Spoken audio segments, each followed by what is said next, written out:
Hey guys, this is Factorio, and this is a science pack factory. And I'll go through and show you how this works. This is a red, green, and blue factory. And it's expandable. You can start with just the red, and then add on the green, and then add on the blue. You can also expand it for capacity with a little bit more work, just kind of stretch everything sideways. Everything stays the same, it's just everything gets stretched sideways. You just have to reassign some of these maybe, depending on how much capacity you need. Go through and show you how this works. Start with the red science packs.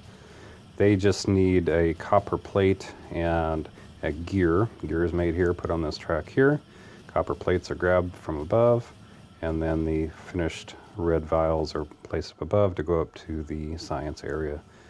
Now for the green requires an inserter, which requires a iron plate, a gear, and a circuit.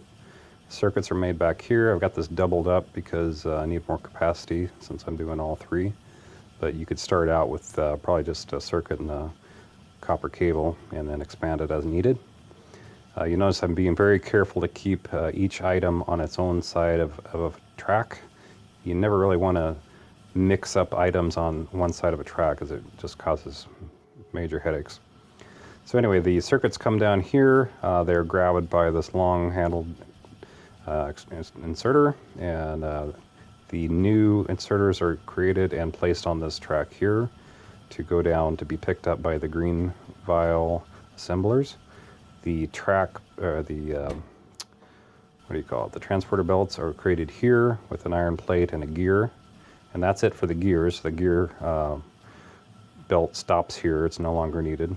But the new actual belt items are placed on this belt, and they go down to be picked up by the green science pack assemblers. And this green vials are placed on this track, and they are placed on their own side of this track to be split. You want to keep these separate because if you mix them up, this one might need a green, but if you have all red and then greens back in here, it won't be able to get to them. But by keeping them on their own side of the track, it always has a green that it can grab. So that's important. So that's it for the green. So you could have just these areas here, and from here to here, or even, you don't even need all three of them. But anyway, that is one complete red-green science factory. Now to expand it to the blue, which makes it a lot more complicated, the blues, they need a smart inserter, and the smart inserter needs a blue inserter, and the blue inserter needs a regular inserter. So the regular inserters come down this track here and are picked up by the blue inserter creator, which only needs a plate and a circuit. The circuits are grabbed over here. Plates are grabbed up here. The blue inserters are placed in this short little piece here where they're grabbed by the smart inserter assembler, which needs only a smart assembler and a blue assembler, fast inserter, and a fast inserter and a circuit. And so those are created here, and then they're placed on this track here on the right side to keep it separate from the circuits, the advanced circuit, advanced circuit. The advanced circuit needs a regular circuit, so it's grabbed off of this track here.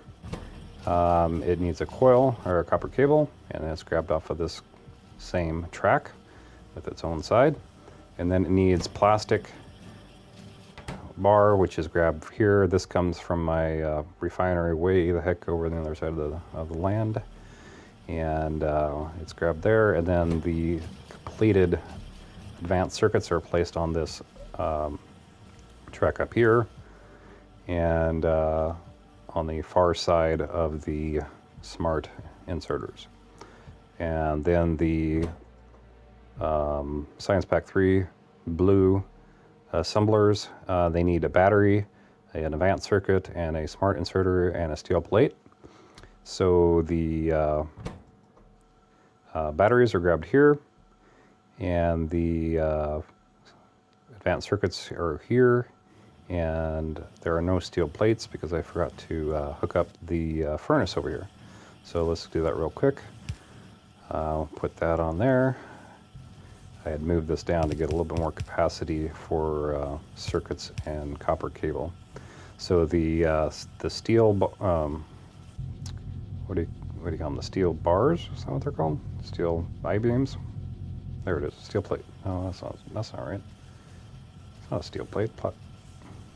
Is it a steel plate? It's not really a steel plate. It's an iron. It's a I-beam. Anyway, semantics.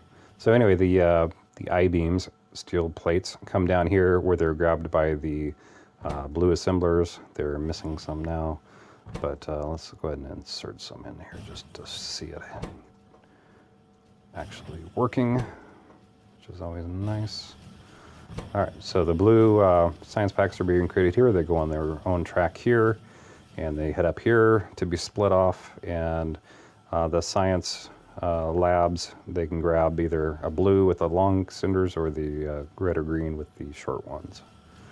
So that's it. Now, if you wanted to expand this, you could add, more blue capacity this way, and you might need more circuit capacity, so you'd have to kind of shove everything down one, just extend the tracks as necessary, the transporter belts. Or if you needed more green, it would be a little bit more complicated. You'd have to kind of spread everything out a little bit. What you could do if you knew you're going to need that much capacity in the future, I think this is plenty for most purposes, but you could leave an extra space or two in here and just extend the transporter belts. So if you want to be that advanced thinking, you could do that. But that's how it works. It has a pretty high capacity. I haven't really counted how fast it goes, but there are no speed packs on here, speed modules, which you could definitely add to speed things up. But it seems to work pretty good. I'm going to try it out in my next playthrough and see if it works actually in a real game. But it seems to work pretty good here in the God mode. So thanks for watching. See you guys.